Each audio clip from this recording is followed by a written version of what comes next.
En ce temps-là, comme Jésus montait dans la barque, ses disciples le suivirent. Et voici que la mer devint tellement agitée que la barque était recouverte par les vagues. Mais lui dormait. Les disciples s'approchèrent et le réveillèrent en disant, « Seigneur, sauve-nous, nous sommes perdus. » Mais il leur dit, « Pourquoi êtes-vous si craintifs, hommes de peu de foi ?»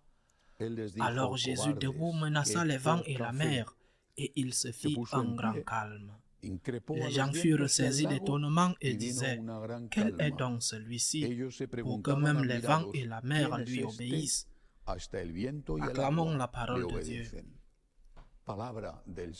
Après avoir célébré, il y a quelques jours, la fête, la solennité du Sacré-Cœur de Jésus, aujourd'hui la parole de Dieu nous offre à nouveau un texte évangélique qui parle du même thème, la confiance en Dieu. Je me souviens d'une lettre écrite par le pape émérite Benoît XVI. Une lettre écrite alors qu'il était déjà pape émérite et lettre dédiée à un de ses amis qui venait de mourir, le cardinal Meissner de Cologne. Ami depuis de nombreuses années, Meissner est mort. Il était plus jeune, presque un contemporain de Benoît XVI. Et lorsque Meissner, qui s'était battu en donnant sa vie et en défendant la vraie foi dans cette Allemagne difficile, lorsque Meissner est mort, Benoît XVI a écrit une lettre pour être lue à ses funérailles, une lettre dédiée à son ami. Dans la lettre, il faisait l'éloge de Meissner, son ami, parce qu'il disait qu'il avait réussi à trouver la paix, qu'au cours des derniers mois, il avait réussi à trouver la paix malgré tout ce qu'il traversait.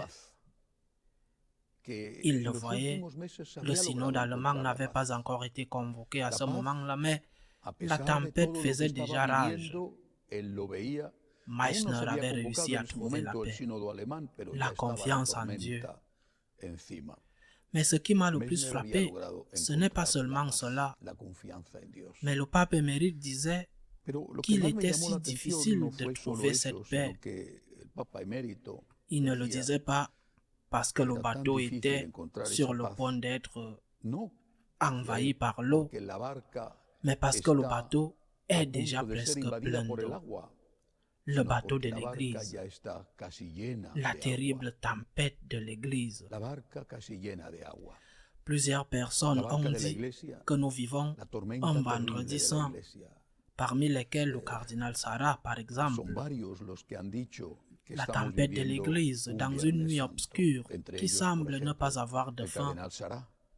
Et pendant ce temps, comme dans cette tempête que l'Évangile raconte aujourd'hui, notre Seigneur semble dormir.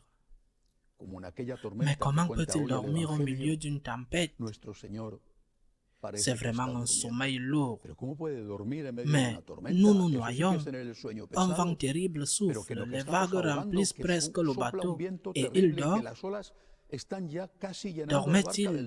Dormait-il vraiment? Ou voulait-il tester ses disciples pour voir combien de foi ils avaient? Et maintenant, Jésus dort-il? Dort-il? Ou va-t-il nous mettre à l'épreuve? Et c'est pourquoi lorsque les disciples, pleins de peur, le réveillent, les pauvres n'ont rien compris. Ils ont eu peur. Mais comment peut-il dormir? Quand ils le réveillent et lui disent « Tu ne te soucies pas que nous coulons ?» Jésus ne dit pas « Oh, je suis désolé, je me suis endormi, pardonnez-moi, j'étais si fatigué. » Non, il ne dit pas cela. Il dit « Homme de peu de foi, pourquoi avez-vous douté ?» Sincèrement, parfois j'aimerais que le Seigneur calme la tempête. Même s'il me gronde en disant avec raison « Homme de peu de foi », si peu de foi, parce que c'est vrai. Eh bien, qu'il calme la tempête de chacun de nous. Combien nous souffrons.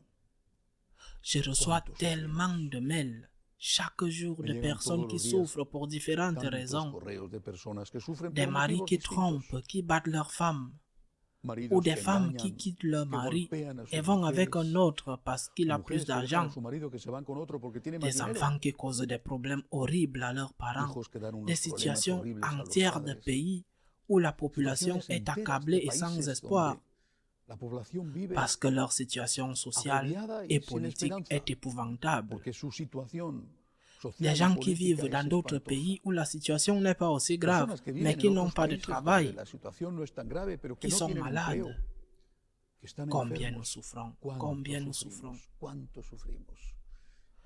Avec raison, nous disons dans le Salme que c'est une vallée de larmes. Combien nous souffrons. Et c'est pourquoi nous disons au Seigneur, de notre petite foi, réveille-toi s'il te plaît.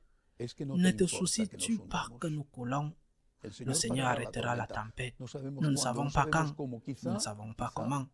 Peut-être au dernier moment de notre vie, quand il nous amènera avec lui au ciel, peut-être, parce que nous traversons le purgatoire sur terre, parfois avec beaucoup plus. En tout cas, le Seigneur arrêtera la tempête.